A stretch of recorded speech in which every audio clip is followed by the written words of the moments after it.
तो क्वेश्चन आपका जो है एग्जांपल 7 है, यहाँ पर पेज नंबर आपका क्या आपका 139 पर है।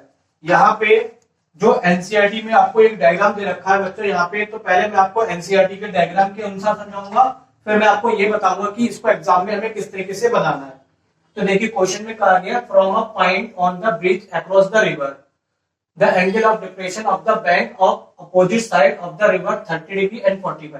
देखिए बच्चों यहाँ पे ये क्या है, ब्रिज दे रखा है, पुल है, और पुल ये रोड इस तरह से जा रही है ये आपकी, और इस तरह से उतर रही है, और नीचे से क्या हो रही है, ब्रिज से क्या हो रही है, रिवर को क्या हो रही है, बाहर निकल रही है, नदी जो बाहर की तरफ बह रही है। यहाँ पे पी पॉइंट को आप कोई पर्सन मान लीजिए, कोई व्यक्ति मान लीजिए, तो ब्रिज पे जो खड़ा हुआ है वो नदी के क्या कर रहा है, वो बैंक किनारे अपोजिट किनारे को, यानी कि एक किनारा ये और एक किनारा ये ऊपर से देख रहा है। तो ऊपर से देखने में कौन सा एंगल यूज होता है आपका, आप जानते हो ऊपर से देखता है तो डिप्रेशन एंगल होता है।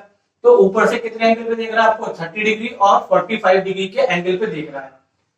इफ द ब्रिज की हाइट कितनी है, ऊपर से ब्रिज की हाइट आपको दे रखी है 3 meter from the bank, find the width of the river. आपको रिवर की विड्थ कहां, रिवर आपकी यहां से यहां तक है, इसकी विड्थ निकालनी तो उसको हम x मान लेते हैं और इसको हम y मान लेते हैं। तो ये कुछ इस तरह का डायग्राम है। तो मैं रिवर की विड्थ को मैंने यहाँ पे क्या ले लिया, x और y ले लिया। अब देखिए बच्चों, ये एग्जाम में डायग्राम इस तरह का बनाती है तो बहुत टाइम लगेगा, आपको कैसा बनाना है वो मैं आपको बता दूं।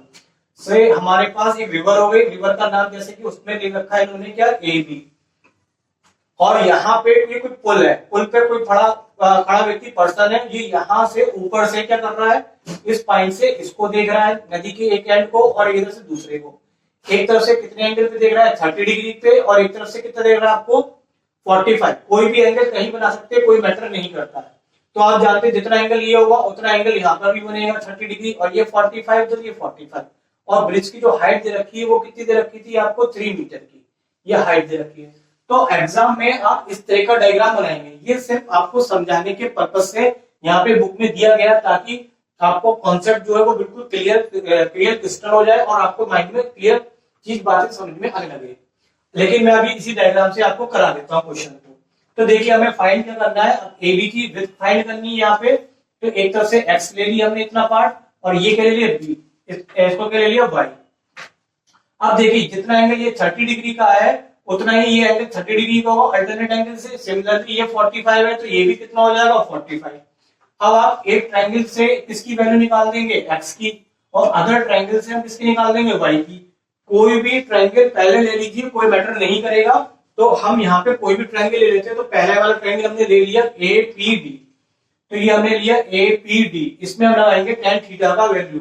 tan थीटा का फॉर्मूला होता है परपेंडिकुलर अपॉन बेस। तो परपेंडिकुलर यहाँ पे कितना हमारे पास 3, बेस में x है, और एंगल कितना लगाया हमने 30 डिग्री। अब हम जानते हैं tan 30 की वैल्यू कितनी होती है, 1/√3 होती है। तो हमने यहाँ पे 1/√3 लगाई, यहाँ पे क्रॉस मल्टीप्लाई करेंगे तो x की वैल्यू आ जाएगी निकल के 3√3। अब हम ये यहाँ पे कौन सा ट्रायंगल लेंगे, दूसरा ट्रायंगल लेते हैं। ट्रायंगल का नाम हो गया PDB।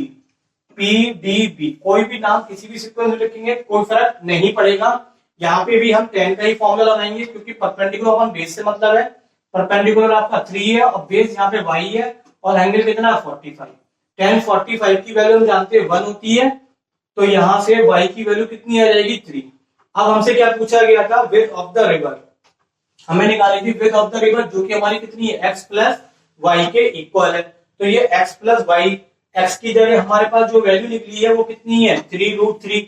तो यहाँ पे x की जगह लगा देंगे 3√3, और y की जगह हम कितना लगा देंगे यहाँ से 3। तो यहाँ पे 3 क्या आ जाएगा आपका, कॉमन ले लेंगे। तो यहाँ पे कॉमन लेने के बाद बचेगा √3, और 3 से 3 चला गया 1। और यही देखिए यहाँ पे √3 की वैल्यू नहीं दे रखी है, तो यहाँ पे यही इसका क्या हो जाता है, आंसर हो जाता है।